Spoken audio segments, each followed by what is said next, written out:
You're watching Worldwide Exchange, bringing you business news from around the globe.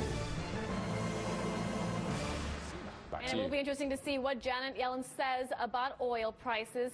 Fed Chair Janet Yellen, of course, heading to Capitol Hill today for the first part of her semi-annual testimony to Congress on the economy and monetary policy. Some Fed watchers believe Yellen could strike a hawkish tone, keeping alive the idea of a June rate hike. Last week, the Fed minutes, though, suggested many officials were inclined to keep rates low even longer. But events since the Fed's last meeting, such as the strong January jobs report, may have changed their stance. You can see Janet Yellen's testimony right here on CNBC starting at 10 a.m. Eastern.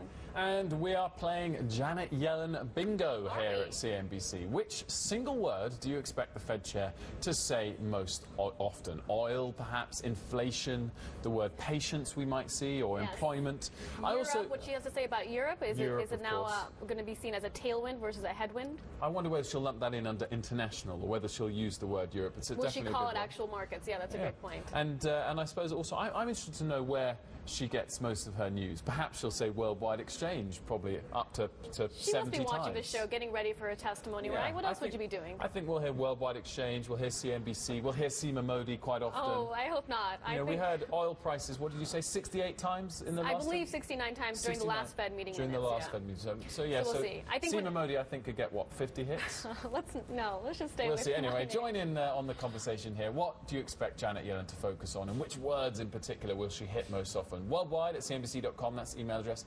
At CNBCWEX is the Twitter handle, and our personal handles are also coming on the screen now. Now, joining us to discuss this further is David Pearce, Director of Business Development at GPS Capital Markets. Very good morning to you, David. Thank you very much for joining us. Of course, a lot of focus on what we're expecting Janet Yellen to say today, but there is a little bit of difference from the minutes, because, of course, the minutes are monthly. This is 6 monthly. So will she be taking a slightly more longer-term perspective in what she says? I think so. I don't expect anything dramatic out of this current announcement. She is in a situation where you've got a new Congress that is now controlled by the Republicans, and I don't really think she wants to come out and make any waves right now. I think that she wants to kind of keep people on hold, and I don't think there's going to be any dramatic announcements that are going to come out of this. Of course, the Fed has a dual mandate. We've seen an acceleration in jobs growth, but the big question is inflation. It continues to trade below the central bank's target of 2%.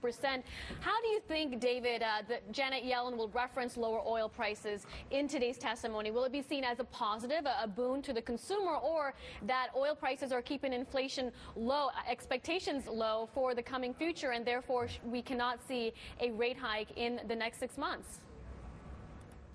Yeah, really good question. And what she thinks and what I think are probably two different things.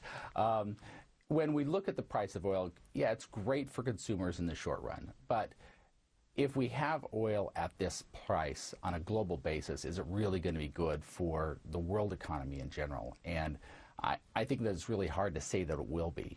There's so much investment that's gone into the oil, and there's a lot of people that rely on higher oil prices, frankly. I think that she's going to try to discount this out from the general numbers that when you talk about inflation, and try to discount the impact of oil on that, because frankly, a lot of this, oil can go back up in a very quick hurry, and if it does that, you could see inflation all of a sudden make a dramatic leap. So I think she's going to try to downplay the impact of oil.